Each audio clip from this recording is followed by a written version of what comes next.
Elizabeth Woodcock, the wife of a small farmer at Impington, was lately taken out of the snow into which she had fallen from her horse coming from market, and remained 8 days, during the greatest part of which she slept, and had no other substance but the snow, which she ate occasionally.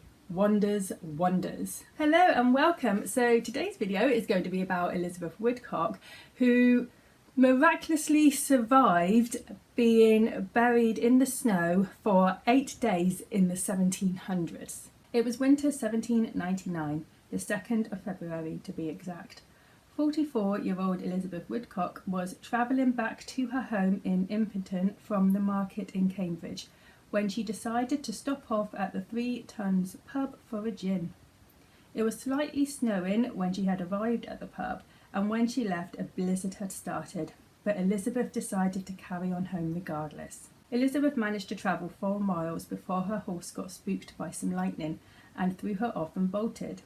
Elizabeth was only half a mile from home, so gathering up her items she decided to walk the rest of the way, but due to the bad weather Elizabeth soon became lost. Cold and missing a shoe, Elizabeth decided to shelter under a bush in the hopes that the snowstorm would soon pass, but the snow did not stop, it only got worse.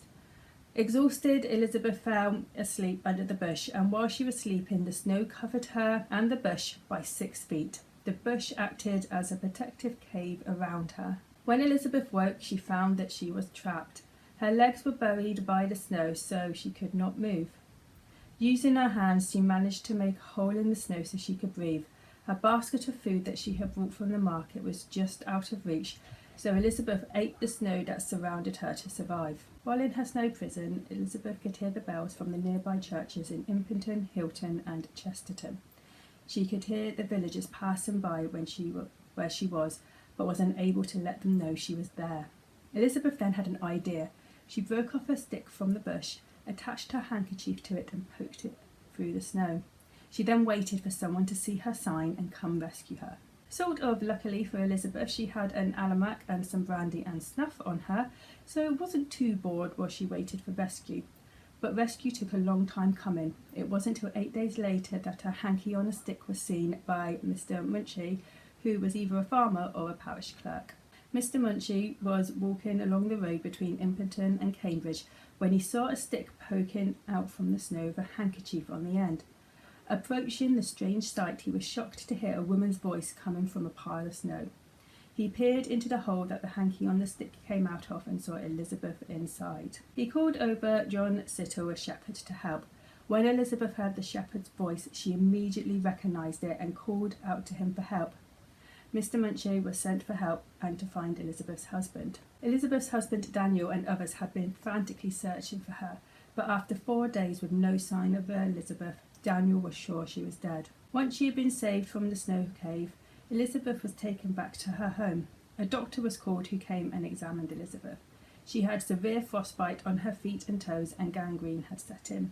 Elizabeth was put to bed. She didn't have that much of an appetite, so was fed some weak broth. The next day Elizabeth became feverish and had a racing pulse and shortness of breath.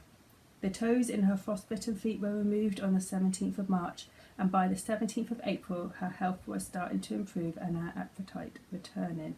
She was in prison, as you see, all in a cave of snow, and she could not relieved be, though she was frozen so. Ah, well a day. For she was all frozen in with frost, 8 days and nights, poor soul. But when they gave her up for lost, they found her down a hole. Ah, well a day.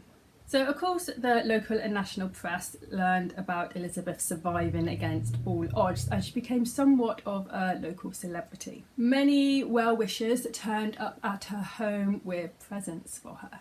So a stone monument was erected on the site of her ordeal. Now, this stone monument is now in the Museum of Cambridge, but a replica stands in its place. There is also a plaque on the wall outside her home, which is still standing. Now, Elizabeth did not actually survive long after her ordeal. She only lived for another 5 months, dying in July 1799. She was buried at the parish church on the 14th of July 1799. Now, apparently, according to a newspaper in 1939, next to Elizabeth's burial entry in the parish registry was a note that was written in a different handwriting to the entry, which says, "She was in a state of intoxication when she was lost, and her death was accelerated, to say the least, by spirituous liquors afterwards taken, procured by the donations of numerous visitors." So it seems that the person who wrote this is trying to say that Elizabeth died not only from the effects of having been buried in the snow for 8 days, but also from having too much alcohol, which she had been given by well-wishers, and most probably also brought from money given by well-wishers as well. So that was a little story of Elizabeth Woodcock, who miraculously survived being buried in the snow for 8 days. I hope you enjoyed this video. If you did, like and subscribe, and I'll see you next time. Bye!